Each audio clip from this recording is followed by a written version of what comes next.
Welcome back, everybody, to the best damn pod in the land. I am flying solo today, so I would say we are back usually when Dan's with us, but he is not today.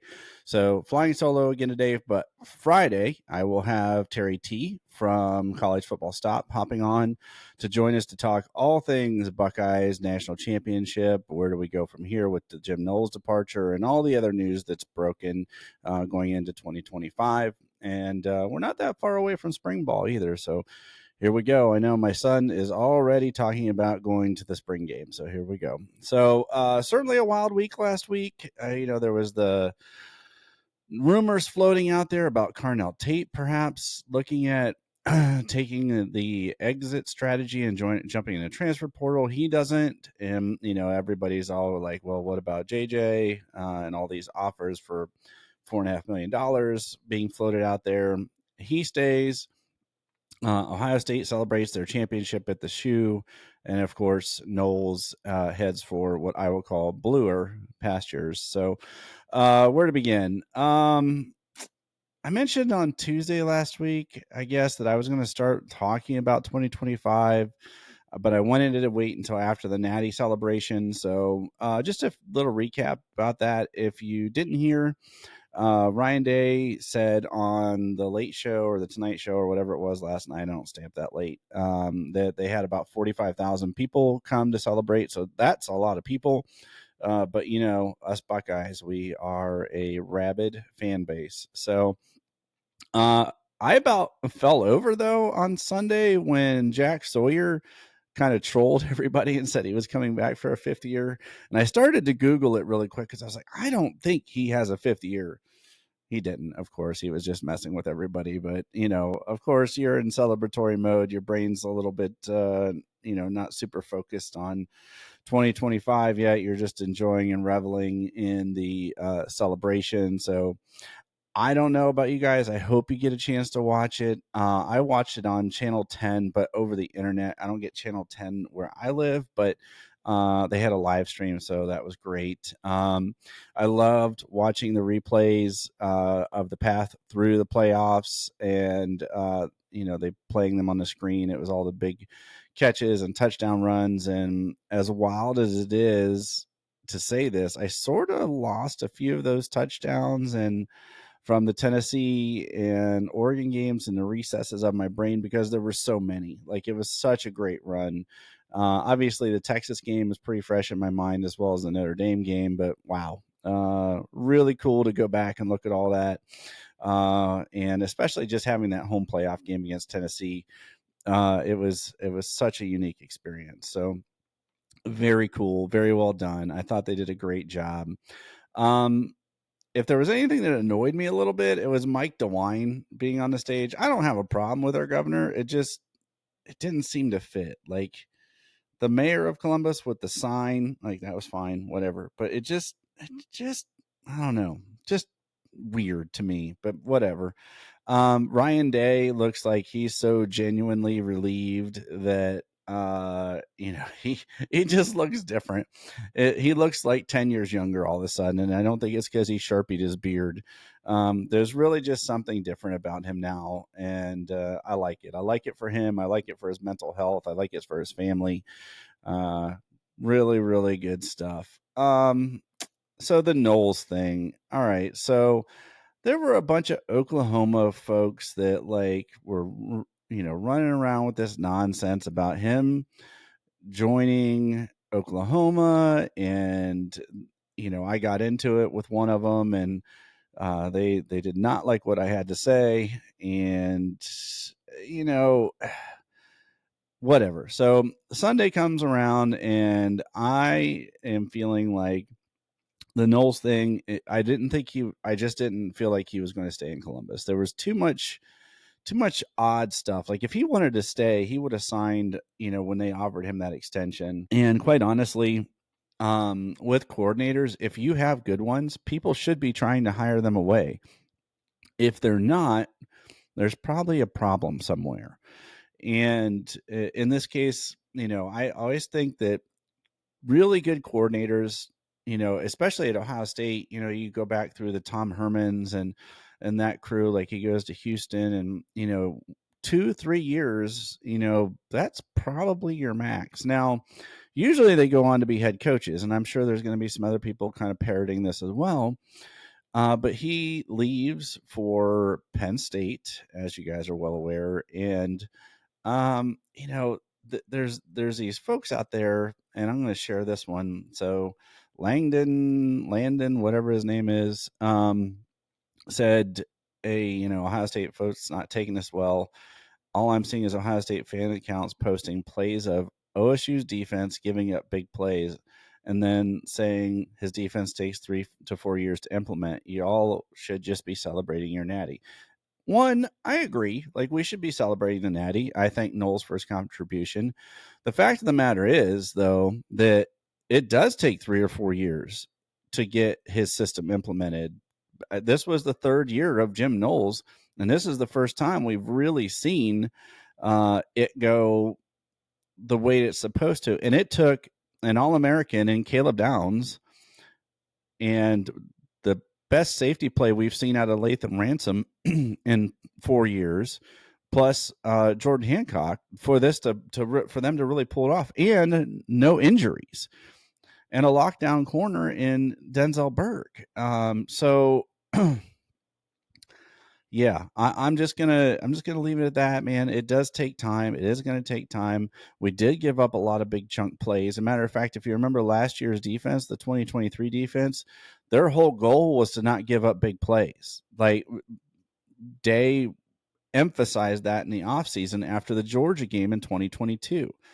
So yes, it does take time. And then to circle back on, the coordinators being hired away, Halfley went to Boston College. Kevin Wilson went to be the head coach of Tulsa. So yeah, that stuff does happen, but it's just weird that he went to Penn State. I know he's from Pennsylvania. There's a lot of talk that about the fiance and Oklahoma, and he's further away. And I don't know about you guys, but if you've ever been to Happy Valley, it is not easy to get to. It is easy to get to Columbus and to the Horseshoe. It is not easy to get to Happy Valley. You could fly into Philly, but it's still like, I've made that drive with my dad, and it is not cool. There's nothing there. That's why they have a hard time getting like super big time recruits to come there. There's just nothing there. Now, I'm not saying Knowles can't win there. I'm not saying he won't help their defense, but just a weird situation for sure. Personally, I don't think there's one like definitive reason why he left. I think it was just a accumulation of a lot of things. It sounds like Knowles and LJ, from the jump just weren't on the same page. They didn't celebrate together after the championship game or after the Texas game.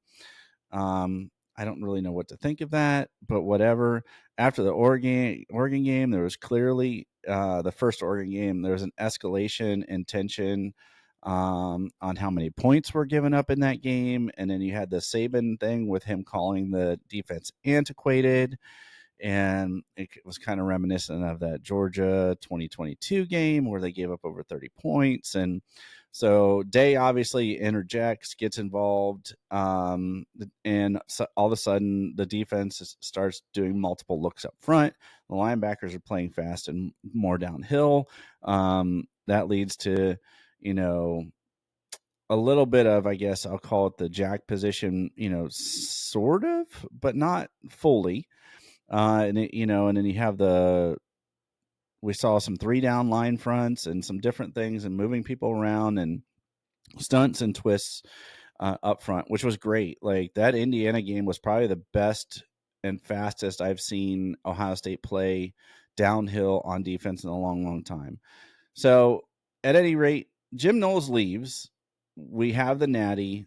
There's a whole bunch of other stuff out there about him not being at the celebration and a variety of other things. And you know what? At this point, he's gone. And I thank him for his service. I'll just leave it at that. The defense, for me, looking back at the Kerry Combs era and what a mess that was after Halfley left, to see what it is now. Like, he came to do what he did to do, what they hired him to do. And, after 3 years, that's a pretty good run as a coordinator. Anything after this year, I would have considered kind of a bonus given what he did with that defense. Now, it is what it is. From the flip side, I would say I think Ohio State can get better from here because Knowles didn't recruit. Knowles and LJ couldn't get on the same page. So I think what you can do is get a more motivated coach. I'll use the term younger maybe, but motivated, willing to travel and recruit, bring in some fresh ideas and schemes. We are Ohio State. I really don't think there's anything out of our reach as far as a defensive coordinator is concerned.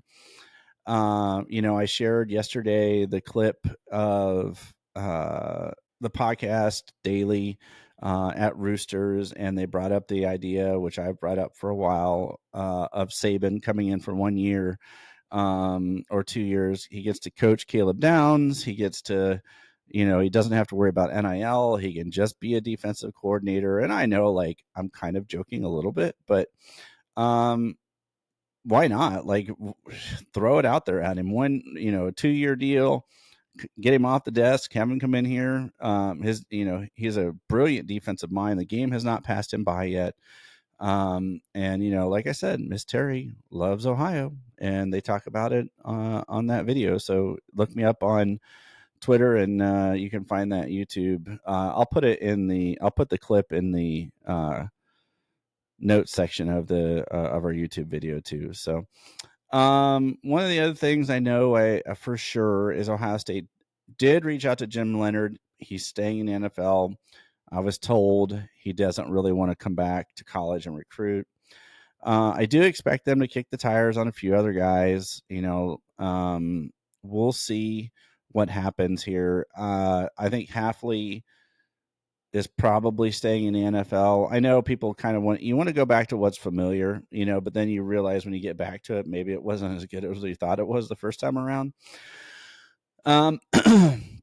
So you could see a variety of things. Everybody wants to know what I'm hearing. No one's saying much. If you wanted me to put odds, my odds would be that they end up doing a Tim Walton, Matt Guerrieri, co-defensive coordinator type role. Both those guys are loved by the players. They are well thought of by the players. Guerrieri is a young mind. Ryan Day doesn't say anything by accident, and he hyped him up at the championship celebration. And both those guys have their secondary playing elite football. So I think if you did see that, what I would wager would happen is they'd probably bring in another defensive line guy, an assistant defensive line coach with LJ. I know there's been talks for a couple years about them going out and looking at Jason Taylor, another guy that I can't remember. It was either Bobby Carpenter or Anthony Schlegel mentioned Gerard Mayo. So he's a name that was out there. Whether or not he wants to leave the NFL and come to college, I don't think he's coaching right now, but just to make that leap.